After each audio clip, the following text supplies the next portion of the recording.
Hello दोस्तों, मैं doctor जम्मिल। आज आप लोगों को बताऊंगा डेंगू फीवर और चिकनगुनिया फीवर में क्या डिफरेंस है। कैसे पता करें हम पेशेंट को डेंगू फीवर है या फिर चिकनगुनिया फीवर है। तो सबसे पहले मैं आपको बताऊंगा डेंगू फीवर के बारे में। डेंगू फीवर जो होता है जिसे हम ब्रेकबोन फीवर भी बोलते हैं, हड्डी तोड़ बुखार भी बोलते हैं। डेंगू फीवर को हड्डी तोड़ बुखार के नाम से भी जाना जाता है। हड्डी तोड़ बुखार इसको इसलिए बोलते हैं क्योंकि इसमें सीवियर बॉडी एक होता है, सीवियर बॉडी पेन होता है, बहुत ज्यादा हाथ पैरों में दर्द, बदन दर्द होता है, इसलिए इसको ब्रेकबोन फीवर, हड्डी तोड़ बुखार बोलते हैं। वही होता क्यों है? डेंगू फीवर और चिकनगुनिया फीवर दोनों वायरल फीवर है। जो डेंगू फीवर होता है ये फीमेल मॉस्किटो के काटने के कारण होता है। फीमेल मॉस्किटो होता है, जब भी कोई काटेगा उसके कारण ये डेंगू फीवर होता है। वो जो फीमेल मॉस्किटो, उसका जो नाम है एडिस एडिप्टी, फीमेल मॉस्किटो के काटने के कारण ये डेंगू फीवर होता है, जिसे हम टाइगर मॉस्किटो भी बोलते हैं। अभी मैं आपको बताऊंगा जब किसी पेशेंट को डेंगू फीवर होगा तो उसमें क्या लक्षण आएंगे, क्या सिम्टम्स आएंगे। तो सबसे पहले पेशेंट को हाई ग्रेड फीवर रहेगा, पेशेंट को माइल्डिया रहेगा, पेशेंट को सीवियर बॉडी पेन रहेगा, साथ में मसल्स पेन रहेगा। पेशेंट के जो लार्ज जॉइंट होते हैं, जो बड़े जॉइंट होते हैं, उसका इसमें इन्वॉल्वमेंट रहेगा, जैसे कि शोल्डर जॉइंट, आपका हिप जॉइंट, नी जॉइंट, इनमें बहुत सीवियर पेशेंट को पेन होगा। साथ में पेशेंट को इसमें सीवियर पेरिऑर्बिटल हेडेक रहेगा। उसके साथ साथ पेशेंट को सीवियर डिहाइड्रेशन रहेगा, पेशेंट को बॉडी एक रहेगा, पेशेंट की डिक्रीज एपेटाइट हो जाएगी, पेशेंट ओरल इंटेक बहुत कम ले पाता है, इस कारण पेशेंट को डिहाइड्रेशन रहेगा। इसके साथ साथ डेंगू के जो फीवर होते हैं इसके दो टाइप का होता है। एक होता है क्लासिकल डेंगू, एक होता है हेमरेजिक डेंगू। क्लासिकल जो डेंगू होता है उसमें हमें पेशेंट के जो प्लेटलेट्स है वो बहुत कम हो जाएंगे, इसमें बहुत कम देखने को मिलेंगे। जो हम सीबीसी कराते हैं उसमें पेशेंट को ल्यूकोपेनिया और थ्रोम्बोसाइटोपेनिया मिलेगा। ल्यूकोपेनिया मतलब पेशेंट का डब्ल्यूबीसी काउंट का कम हो जाना। डेंगू फीवर में पेशेंट के जो डब्ल्यूबीसी काउंट होते हैं वो 3000 से कम होते हैं, 1500, 2000, 2500 के अराउंड रहते हैं। थ्रोम्बोसाइटोपेनिया मतलब प्लेटलेट का कम हो जाना, जिसे हम थ्रोम्बोसाइटोपेनिया बोलते हैं, जो कि डेंगू में बहुत कॉमन है। चिकनगुनिया में ये इतना ज़्यादा देखने को नहीं मिलता। तो इसमें प्लेटलेट्स कम होंगे, डब्ल्यूबीसी कम होंगे। प्लेटलेट का कम होना में प्लेटलेट्स का कम होना जिसे हम थ्रोम्बोसाइटोपिनिया बोलते हैं। डब्ल्यूबीसी काउंट कम होना जिसे हम ल्यूकोपिनिया बोलते हैं।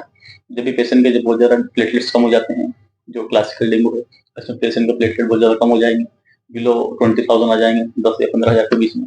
जब भी पेशेंट के प्लेटलेट बहुत ज़्यादा कम होंगे तो पेशेंट को अंदर कैपिलरीज से ब्लड लीकिंग होने लगेगा, पेशेंट को मेलेरिया होने लगेगा, लेटरिन में ब्लड आने लगेगा। इसमें क्या ब्रस्टिंग हो जाती है, जो कैपिलरीज होती है ब्रस्ट होने लगती है, जिसके कारण ब्लड अंदर कंटिन्यू होते रहता है, जिसके कारण पेशेंट को लेटरिन में खुनाने लगता है, पेशाब में खुनाने लगता है, गम से ब्लड होने लगता है।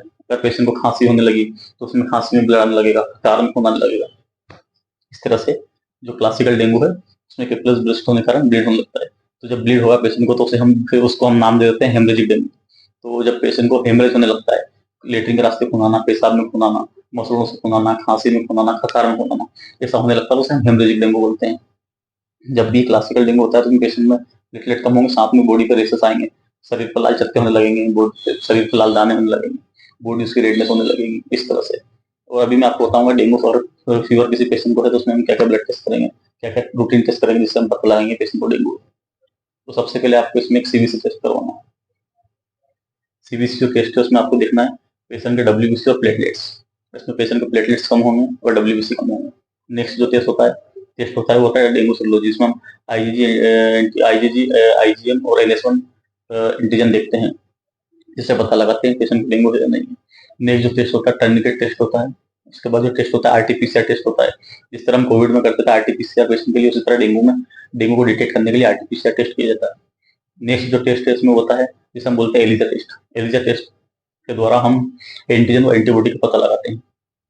ये कुछ टेस्ट के बारे में बात हो गई। अभी मैं आपको बताता हूँ ऑर्गन इन्वॉल्वमेंट। जब भी किसी पेशेंट को डेंगू होता है तो उसमें ऑर्गन का इन्वॉल्वमेंट होता है। अगर हम वही चिकनगुनिया की बात करें तो चिकनगुनिया में किसी तरह का ऑर्गन इन्वॉल्वमेंट नहीं होता है। ऑर्गन इन्वॉल्वमेंट सिर्फ आपको डेंगू फीवर में देखने को मिलेगा, डेंगू में देखने को मिलेगा। ऑर्गन इन्वॉल्वमेंट का मतलब क्या है?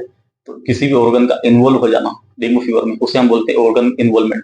जैसे कि अगर पेशेंट को कार्डियक इन्वॉल्वमेंट हो, पेशेंट को पेरिकार्डिटिस हो सकता है, पेरिकार्डाइटिस हो सकता है, पेशेंट को पेरिकार्डियल इफ्यूजन हो सकता है, पेशेंट को एआरडीएस हो सकता है, पेशेंट को प्लूरल इफ्यूजन हो सकता है, पेशेंट को गॉल ब्लैडर एडिमा हो सकता है, पिटोमेगली हो सकती है, स्प्लीनोमेगली हो सकती है, पेशेंट को फ्लूइड का लीकिंग ज्यादा हुआ तो एसाइटिस हो सकता है, पेरिफेरल एडिमा हो सकता है, लोअर लिम्ब एडिमा हो सकती है।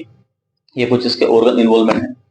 अगर आप बात करें इसके ट्रीटमेंट की, तो ट्रीटमेंट में इसका कोई स्पेसिफिक ट्रीटमेंट नहीं है, कोई ऐसी दवा नहीं बनी डेंगू के लिए हम इस पेशेंट को डेंगू हुआ है और इसलिए दवा दी स्पेसिफिक कोई सा भी एक मेडिसिन से डेंगू ठीक हो जाएगा, ऐसा कुछ नहीं है।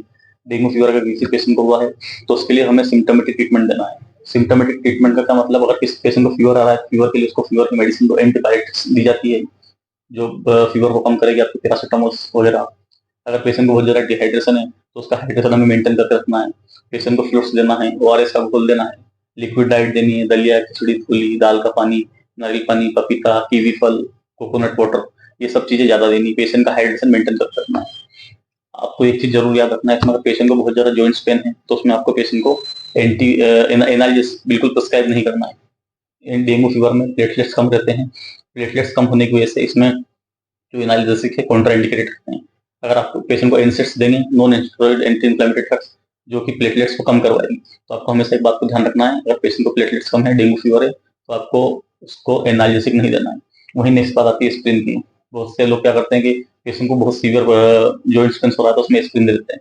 तो पहले ही ऑलरेडी पेशेंट जो है कि हेमरेजिक डेंगू में है, हेमरेजिक सिंड्रोम, पेशेंट को ऑलरेडी प्लेटलेट्स कम है, ब्लीड हो रहा है, ऊपर से आपने उसको एस्पिरिन दे दिया तो सोने पे सुहागा काम हो जाएगा, पेशेंट को ज़्यादा ब्लीडिंग होने लगी। तो आपको डेंगू फीवर में एस्पिरिन का यूज नहीं करना है। अगर हम वहीं बात करें चिकनगुनिया फीवर, तो चिकनगुनिया फीवर में आप एनाल्जेसिक भी दे सकते हैं, एस्पिरिन भी दे सकते हैं। तो ये तो मैं आपको एक चीज़ और बता दूं, अगर किसी पेशेंट को डेंगू फीवर है तो डेंगू फीवर में आपको जब आप सीबीसी कराते हैं तो सीबीसी में आपको उसको हिमोक्रेट्स एचसीटी जरूर देखना है, क्योंकि हिमोक्रेट्स के देखने के बाद ही आप फ्लूइड का मैनेजमेंट कर सकते हैं, फ्लूइड पेशेंट को कितना देना है कितना नहीं देना है। तो डेंगू फीवर में हिमोटोक्रेट्स का बहुत बड़ा रोल है। तो आपको हिमोटोक्रेट्स जो देखना है और हिमोटोक्रेट्स के माध्यम से, हिमोटोक्रेट्स के जरिए ही आपको पेशेंट को फ्लूइड्स का मैनेजमेंट करना है।